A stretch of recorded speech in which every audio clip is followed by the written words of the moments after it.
Vamos continuar então nossa série de análise sobre todos os erros mitológicos em God of War, dessa vez indo para o meu favorito, o God of War 3. Então deixa o like, se inscreve no canal, compartilha o vídeo e vambora. My vengeance ends now. My brothers, we were forged in victory.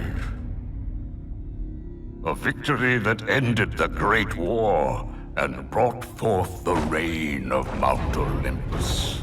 Começamos então com o discurso de Zeus falando sobre como o Monte Olimpo foi forjado do caos e que eles criaram um mundo de paz e prosperidade, além de no próprio jogo nesse momento mostrar monstros atacando pessoas, que seria talvez o indício de que Zeus estaria mentindo. Na própria mitologia grega, no Works of Day de Hesíodo, deixa claro que o reinado de Zeus para os humanos foi bem ruim, porque eles tiveram que trabalhar e também começou a ter a tristeza, diferente do reinado de Cronos, onde a felicidade e a prosperidade realmente reinavam.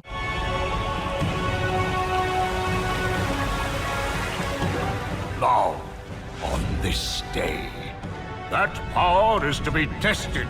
The mortal Kratos seeks to destroy all that I have wrought.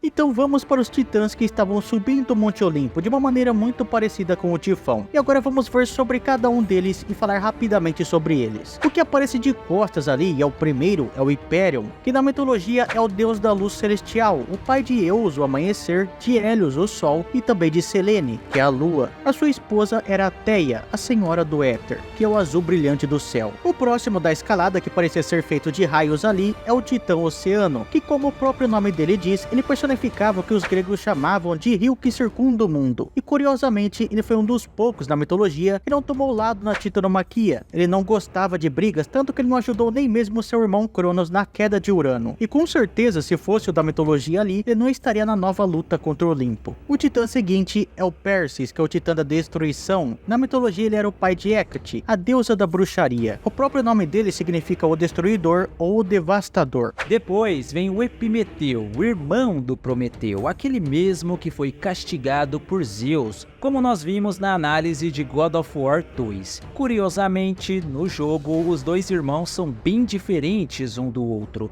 O Prometeu tem um visual mais humano e o Epimeteu já segue a lógica dos bichos de pedra. Falando em pedra, a última que aparece é Gaia.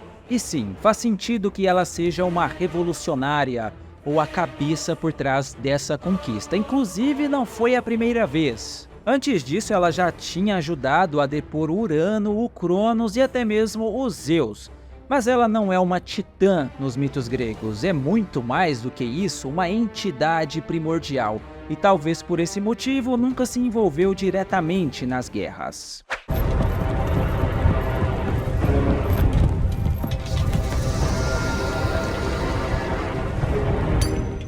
E aí, finalmente, os nossos amigos lá do Olimpo. A gente ainda vai falar muito deles aqui no vídeo, mas de cara assim, chama minha atenção a presença do Hélios no lugar de Apolo e também a presença do Hades, que não é um deus do Olimpo, ele é um deus quitônico, um deus do mundo inferior. Aliás, eu também queria muito saber por onde anda Ártemis nesse rolê.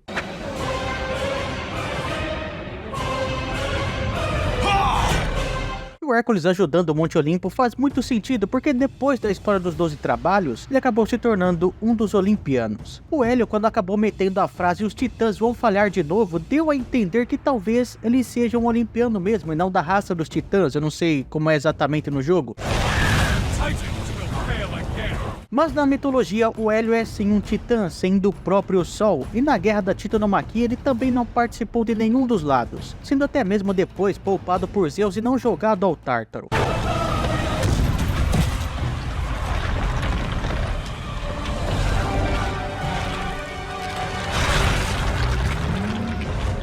Então, depois de matarmos alguns minions de Zeus, corta para uma cena do Epimeteu jogando uma rocha no Olimpo. E então aparece o Poseidon, que curiosamente tem umas pinturas no corpo ali que me lembrou muito deuses celtas. Tirando essas pinturas e a barba dele, que é bem pequena, até que não está tão errado assim a aparência dele. Falta o tridente também, mas já já ele aparece. Ele salta do Olimpo e dá hit kill no Epimeteu, que é uma cena braba demais.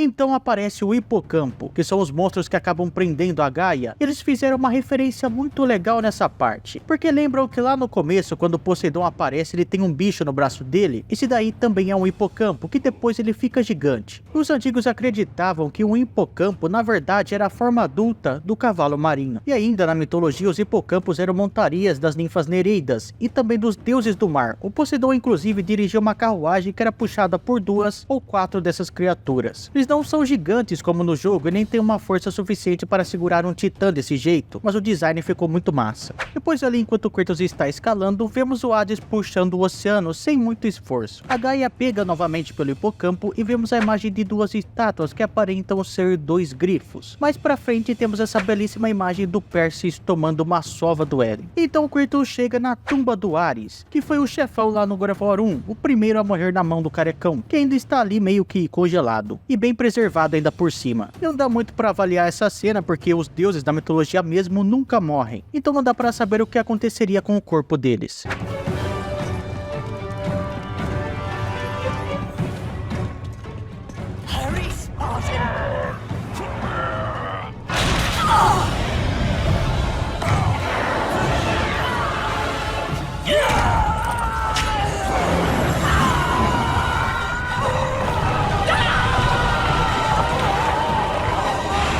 Enquanto isso, Gaia tá ali pelejando na luta contra os corcéis do Poseidon. O legal é que, na mitologia grega, os dois chegaram a ter um caso. Foi dessa relação que nasceu o gigante Anteu e também Caríbides, aquele monstro.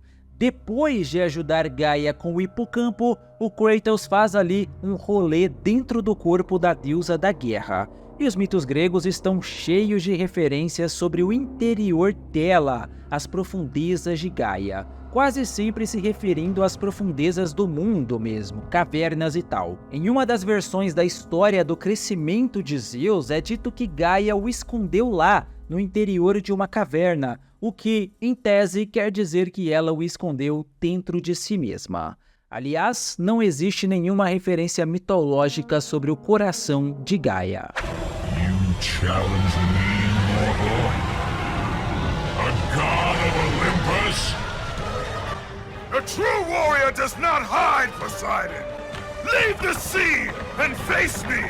E aí, finalmente, surge a figura do Poseidon, emergindo ali do mar, pronto para enfrentar o Cleitão. E aqui ele aparece em sua forma divina, todo coberto pelas águas, gigantesco. Outro detalhe muito legal são os corcéis de água que se projetam ali por baixo dele. Cavalos de água, que fazem referências à carruagem puxada pelos hipocampos. Outro detalhe que reparei é que ele está usando ali uma coroa de garras de caranguejo. É um detalhe que me remete ao titã Oceano, que aparece nos mosaicos romanos com garras de caranguejo na cabeça. Não era bem uma coroa, tava mais para chifres, mas tá valendo. Aliás, lá no meu canal eu fiz uma análise completa do visual do Poseidon.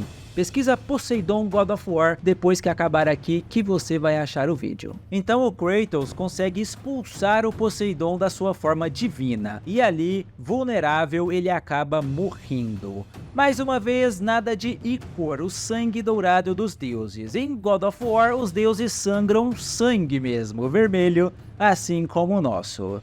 Sem o Poseidon para manter as águas sob controle, o mar invade a costa e as cidades, fica fora de controle. Faz sentido se a gente levar em consideração que Poseidon era o senhor dos mares. Só que assim, nos mitos gregos os deuses não morrem, então, enquanto houvesse mar, haveria Poseidon.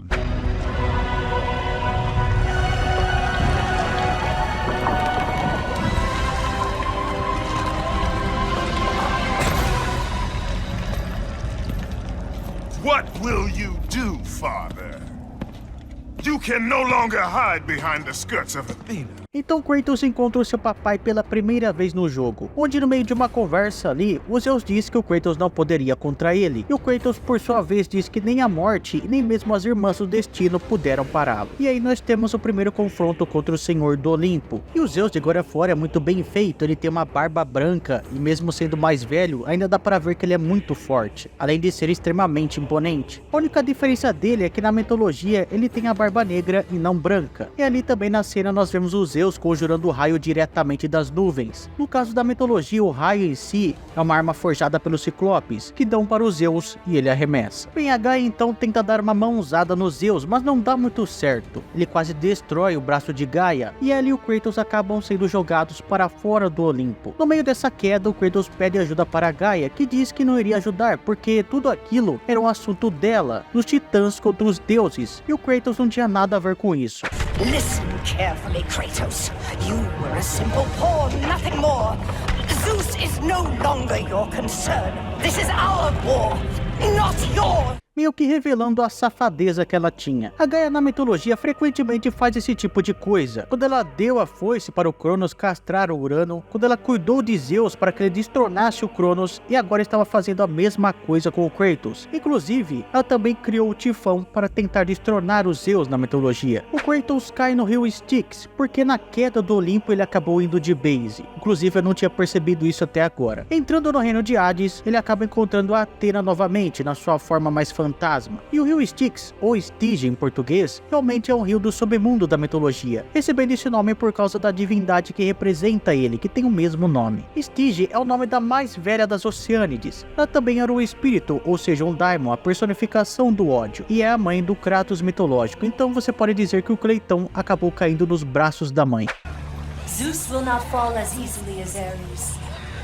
To destroy the king of the gods, you must seek the source of his strength, the flame of Olympus.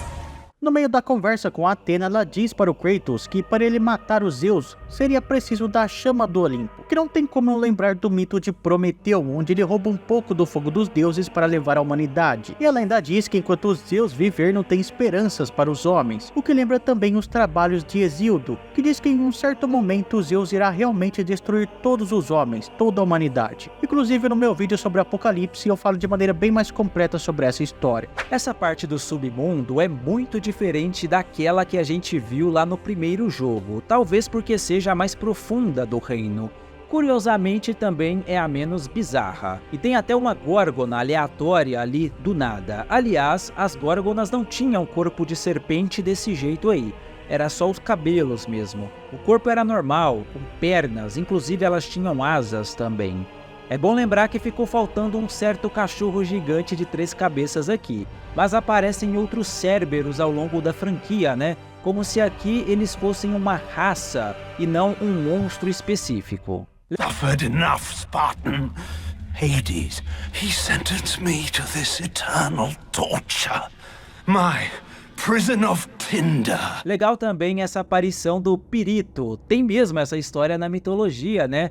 No caso, ele e o Teseu meio que fizeram um pacto de conseguir as mulheres mais lindas de toda a Grécia. Uma delas seria Helena e a outra simplesmente Perséfone, a esposa do Hades. Daí os malucos tiveram a ousadia de descer no submundo, mas digamos que não deu muito certo. Mas também, né, que ideia de bosta. O Kratos vai andando até que chega em uma parte com 3 estátuas gigantes segurando uma corrente. Esses são os 3 juízes do submundo que julgam as almas sob a supervisão do próprio Hades, sendo eles Minos, Aicos e Radamantos. Em umas partes ali do submundo a gente vê algumas almas meio perdidas, vagando sem rumo. Na mitologia grega isso acontece com aqueles que morreram, mas não foram enterrados de maneira correta, e sem a moeda de Caronte na boca. Sem a moeda eles acabam não pagando o barqueiro e ficam vagando igual fantasmas perdidos nas bordas do rio do submundo. Leave me be. I tell you, I have paid the price. Calm yourself, Smithcard. Ghost of Sparta. Então chegamos na Forja de Hefesto, o ferreiro dos deuses. O Hefesto está aprisionado ali embaixo por algum motivo que a gente ainda não sabe. Por curiosidade, a Forja do Hefesto nunca ficou no submundo, mas podia ficar localizada em 3 lugares. No Monte Etna, em Lemnos, mas normalmente ficava no Monte Olimpo.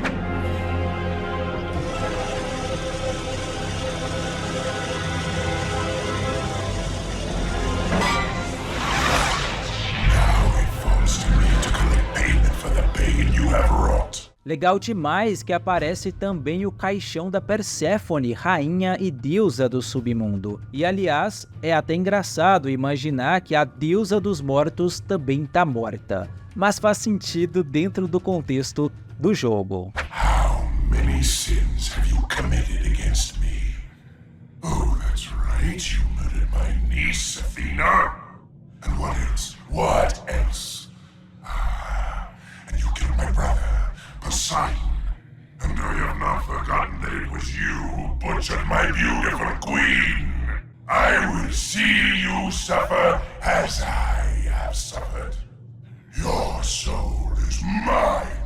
E aí, finalmente vem o Hades. Eu falei demais do Hades no meu canal esses dias. O Hades de Record of Ragnarok, o Hades de Percy Jackson e também esse Hades, o Hades de God of War.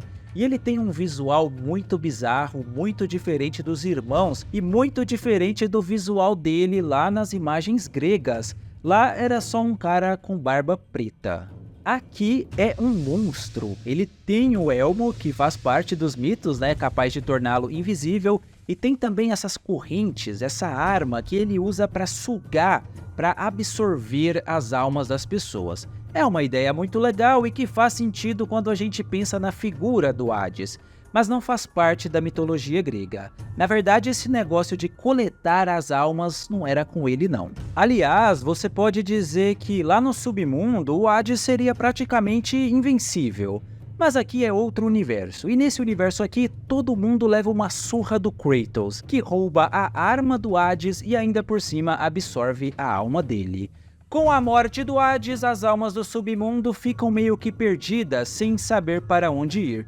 Muitas delas, inclusive, fogem, escapam do submundo. Kratos! Can it be? Does this mean Lord Hades rules no longer? Então voltamos à Forja novamente e o Hefesto começa a contar a história de como ele parou ali. Ele diz que já foi alguém muito bem visto no Olimpo e até se casou com Afrodite por causa disso, sendo uma história bem fiel à mitologia, onde ele acaba se casando com Afrodite depois de libertar a Hera de uma armadilha que ele tinha feito para ela. Tudo por causa de uma vingança, por causa da sua mãe desprezar tanto ele, e até mesmo jogar ele do Monte Olimpo. Mas no jogo, depois do Kratos matar o Ares, o Hefesto acabou sofrendo na mão de Zeus. Ele até mesmo teve a sua filha Pandora pega pelo Senhor do Olimpo. Realmente o Hefesto criou Pandora na mitologia, a mando de Zeus, com a ajuda de outros deuses para que ele se vingasse da humanidade depois que Prometeu acabou roubando o fogo.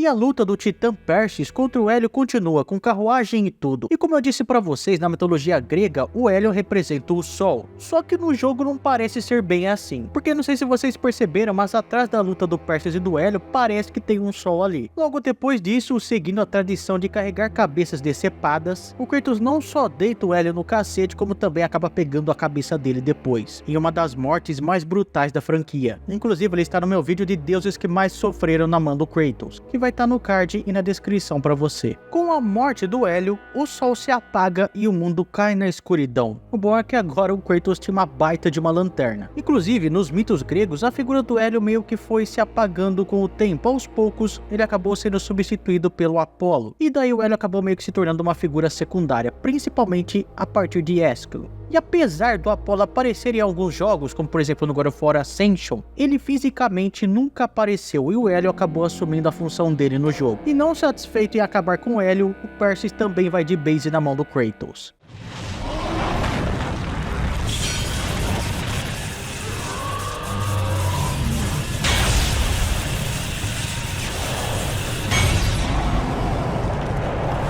Inclusive, essa morte é bem família, viu? Porque o Perses é irmão de Palas, que é o pai do Kratos mitológico. Look who it is! Kratos, the ghost of Sparta. The fallen god. The cursed mortal. Esse Hermes tem muita cara de Hermes. Ele é jovem, esguio, rápido, tem as botinhas aladas e o jeitão canalha. Tá faltando o caduceu, mas ele aparece representado ali como se fosse um broche no peito. Eu também não entendi os cabelos de fogo, né? Nos mitos gregos, o Hermes costuma aparecer com um chapéuzinho que pode ou não também ter asas. That the evils born from that battle, if left free, would destroy the world of man and gods. To contain these evils, Zeus commissioned Hephaestus to build a vessel strong enough to hold them. Fear, greed, hate. He locked them all away in the box in hopes that they would never again infect his reign. Não foi isso que aconteceu nos mitos gregos. Zeus não aprisionou os males do mundo na caixa de Pandora para que ela nunca mais fosse aberta. Muito pelo contrário, ela foi criada só para ser aberta, tudo fazia parte do plano dele. Desde a criação de Pandora até a caixa que ela levou, o casamento com Epimeteu, a tentação de abrir a caixa, tudo isso foi feito para que a caixa fosse aberta. Era o jeitinho dos Zeus de se vingar. As sandálias aladas do Hermes tinham asas por um motivo, né? Ele podia voar com elas. Mas parece que o Hermes de God of War não tem essa capacidade, ele só corre mesmo, e pelo menos é bem rápido. Na hora eu não entendi muito bem o que acontece aqui depois que o Hermes morre, mas depois é explicado que o corpo dele se dissolveu num enxame de moscas transmissoras de doenças, que espalhou uma verdadeira praga sobre a humanidade. Beleza, mas por quê? O Hermes não era deus da cura ou alguma coisa desse tipo para que a morte dele significasse a doença. Esse deveria ser o Asclépio, que tem um bastão também, mas são bastões diferentes, lá ele. Além disso, o Hermes é um deus psicopompo, então ele está muito mais próximo da morte do que da cura. Just in time for the final act. Hera. A deusa Hera é bem esquisita e parece ser uma megera em God of War, e aparentemente ela odeia todos os filhos bastardos de Zeus, o que está correto, porém é bom lembrar que a Hera aí tá meio estragadinha no jogo, né, porque na mitologia ela é uma das deusas mais belas que tem, inclusive em uma disputa com Atena e Afrodite, a Hera é descrita como sendo a mais bonita das três, e ela parece ter um certo poder sobre o Heracles, que no jogo se chama Hércules, que é o nome romano, e me parece bem claro aí que eles acabaram colocando o nome grego do personagem muito por causa do filme da Disney, mas teria sido bem legal ver o nome grego dele. E sim, nos mitos gregos, a Hera e o Hércules se odiavam bastante. Na verdade, boa parte da história é resultado do puro desprezo que a Hera sentia por ele. Então ele lutar pela deusa Hera como se fosse o campeão delas chega a ser meio irônico, mas também é adequado, porque se você considerar o nome Heracles, o nome grego do personagem, e traduzir ele, ficaria como Glória de Hera, então acaba se encaixando. Vale lembrar também que depois de ter se tornado um deus, eles meio que fizeram as pazes, e o Heracles chegou a se casar com uma filha da deusa Hera, a deusa da juventude, a Hebe. Isn't it? You were always Zeus's favorite. The air on Olympus affects your thinking. Zeus has no favorites. Então quer dizer que o todo-poderoso Hércules tem ciúme do Kratos. Ele acha que o Zeus está favorecendo um filho em cima do outro. Eu acho que ele esqueceu a parte em que o Zeus literalmente tentou matar o Kratos, e mais de uma vez. Fora que todo mundo tá cansado de saber que a filha favorita de Zeus era Atena. Think about it, brother. While I was stuck cleaning the Augean stables, he chose you to destroy Ares. Não foi o Zeus que mandou o Hércules limpar os estábulos de Áugeas e nem roubar as maçãs das Hespérides. Quem mandou ele fazer esses e os outros trabalhos, os famosos trabalhos de Hércules, foi o primo dele, o Euristeu. Então não faz muito sentido ele jogar essas coisas pra cima do Kratos. O Zeus não teve nada a ver com isso, é tudo culpa de Hera. Perhaps he did allow me to kill the Nemean lion, but he made your name known amongst the people. A fierce warrior, a killer made hero, a man made a god.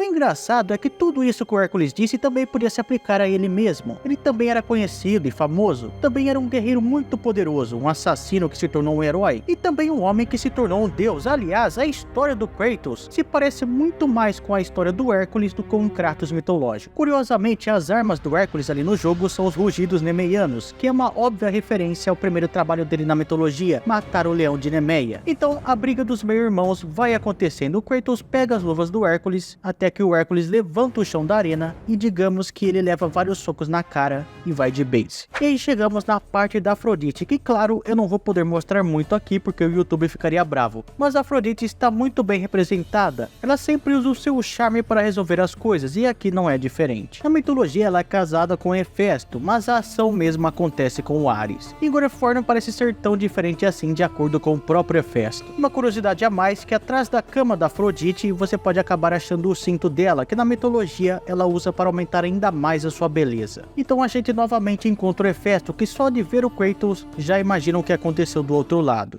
Aphrodite, I knew you would return to me. Kratos, tell me, has Aphrodite conquered another god of war? That is a question you should ask your wife. Se é que você me entende. Mas incrivelmente o Hefesto nem fica bravo por isso, ele surta mesmo quando vê que o Kratos está atrás de Pandora, e ele até conta toda a história dela, que é bem interessante até, bem mais legal do que simplesmente ser dada à humanidade como um plano de vingança de Zeus a Prometeu. Clearly you don't understand. The evils of the Great War cannot easily be contained. I forged the box in a power greater than the gods themselves, the flame of Olympus. As the raw metal took shape, I realized the flame was the safest place to protect it. The lock was set. All that was needed was a key, a way to retrieve the box. Created from the very heart of the flame. The key took on a life of its own. Pandora. A child. Neither living nor dead.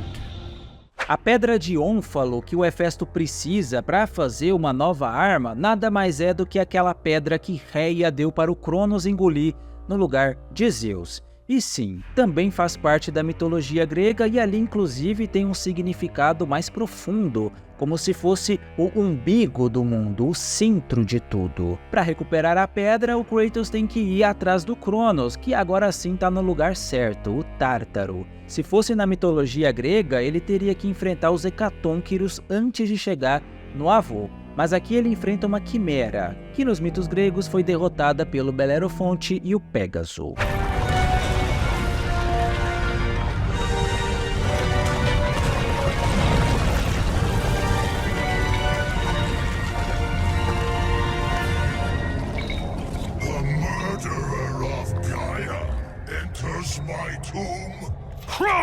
E depois de andar um bocado, lá está Cronos, o vovô do Kratos, pai dos Zeus.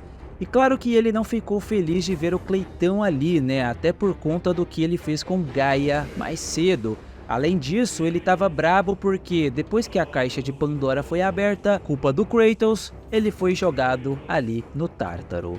Ele tenta esmagar o netinho como se fosse um carrapato e depois tem a péssima ideia, tipo assim, muito ruim, de engolir o Kratos, que destrói o Cronos de dentro para fora e consegue recuperar a pedra. Depois o Kratos volta para o seu amigo Hefesto, que já não era tão amigo assim, porque já estava mais do que na cara de que o Hefesto estava tentando se livrar do Kratos. Mas de toda forma, ele faz a arma que tinha prometido e depois, desesperadamente, tenta se livrar do careca, mas acaba indo de base também. E sendo bem sincero, até que eu tive um pouco de dó do Hefesto, o cara só estava tentando proteger a Pandora. Mas a arma que ele tinha feito, que se chamava Chicote de Nêmesis, era uma referência à deusa da punição, a própria Nêmesis. Depois chegamos na parte do Jardim de Hera, que existe também na mitologia. No caso, o lugar podia ser chamado também de Pomar de Hera, ou Jardim das Hespérides. E as Hespérides eram filhas de Atlas que estavam encarregadas de cuidar do pomar dourado, que foi dado a Hera de presente por Gaia, no dia de seu casamento com Zeus. Mas elas nunca apareceram na franquia de God of War. You! I told him to kill you. I told him the day you were born to kill you. But he would not have it. My stupid husband took pity. And now look what you have wrought. O encontro com a Hera é bem rapidinho, ela tá bebaça e já prontíssima pro fim do mundo, e nem oferece nenhuma resistência. O mais estranho é que depois que ela morre, parece que as plantas e as vegetações ao redor começam a morrer, todas elas. O que não faz muito sentido, ela não é uma deusa da fertilidade ou algo assim, nesse caso deveria ser a Deméter, que também nunca deu as caras em God of War. A deusa Hera era a deusa do matrimônio, então ela morrendo ali, o máximo que podia acontecer era ocorrer um monte de divórcios. Mas pode ser também que apenas o jardim dela tenha apodrecido, vai saber. Então a gente finalmente chega no labirinto. E não, o Monte Olimpo não tinha um labirinto. O labirinto que foi construído pelo Dédalo, aquele carinha que aparece ali preso, foi construído na ilha de Creta, a mando do rei Minos para aprisionar o Minotauro. E definitivamente não era um cubo gigante, por mais legal que isso seja. Aliás, depois o Dédalo confunde o Kratos com o filho dele, que no caso é o Ícaro, aquele mesmo que a gente viu morrer em God of War 2. E por falar em monstros famosos, quem aparece aqui também é o Escorpião, outro que não tem relação com o Olimpo. Nos mitos gregos, ele entrou em uma briga contra o Orion e foi parar no céu, eternizado como uma constelação. E aqui no jogo ele aparece com poderes de gelo em vez de veneno. É ele quem guarda a chave para o labirinto, então bem diferente dos mitos, mas muito foda. Sobre Pandora, é claro que eles fizeram várias alterações. Para começo de conversa, Pandora nunca foi uma menina assim. Ela já foi criada como uma mulher mais velha, uma mulher adulta, lindíssima, para que conseguisse conquistar o coração do Epimeteu e se casar com ele. E ela não considerava o Hefesto como pai dela, mesmo que ele fosse o nome por trás da sua criação. Ele e todos os outros deuses, na verdade, porque todos eles contribuíram de alguma forma, mas a ordem foi de Zeus. Todo o plano que já envolvia a criação e a caixa de Pandora veio dele. Aliás, o jogo dá muito mais importância para essa figura, o que eu acho bem legal, na verdade. Das adaptações que fizeram, essa é a que eu mais gosto. Porque nos mitos gregos, ela é basicamente a mulher que abre a caixa e libera os males na humanidade, e não tem nenhuma relação mais aprofundada com a caixa, que na verdade era um jarro. O que ela faz é abrir e só.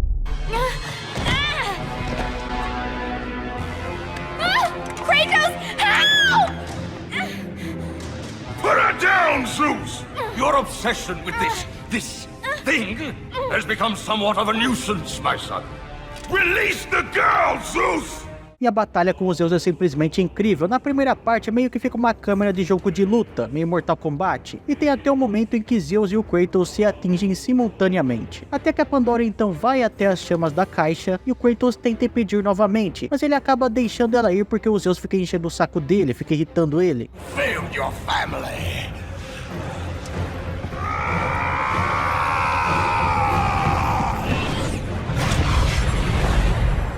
Então ocorre uma explosão e o Kratos vê que a caixa aparentemente está vazia. Então começa a segunda rodada, bem onde o Kratos tinha enfrentado os Zeus pela primeira vez, ou pelo menos tentado, no Olimpo. Face me, father. It is time to end this. Yes, my son. Só que dessa vez aparece uma terceira pessoa na luta, que é a Gaia, que estava viva e bem brava com o Kratos por colocar o mundo em caos. Ela resolve então acabar com os Zeus e o Kratos no mesmo instante, só que os dois acabam pulando dentro dela, e lá ocorre a última luta com os Zeus, com o Kratos atingindo ele e o coração de Gaia juntos, usando a Blade of Olympus.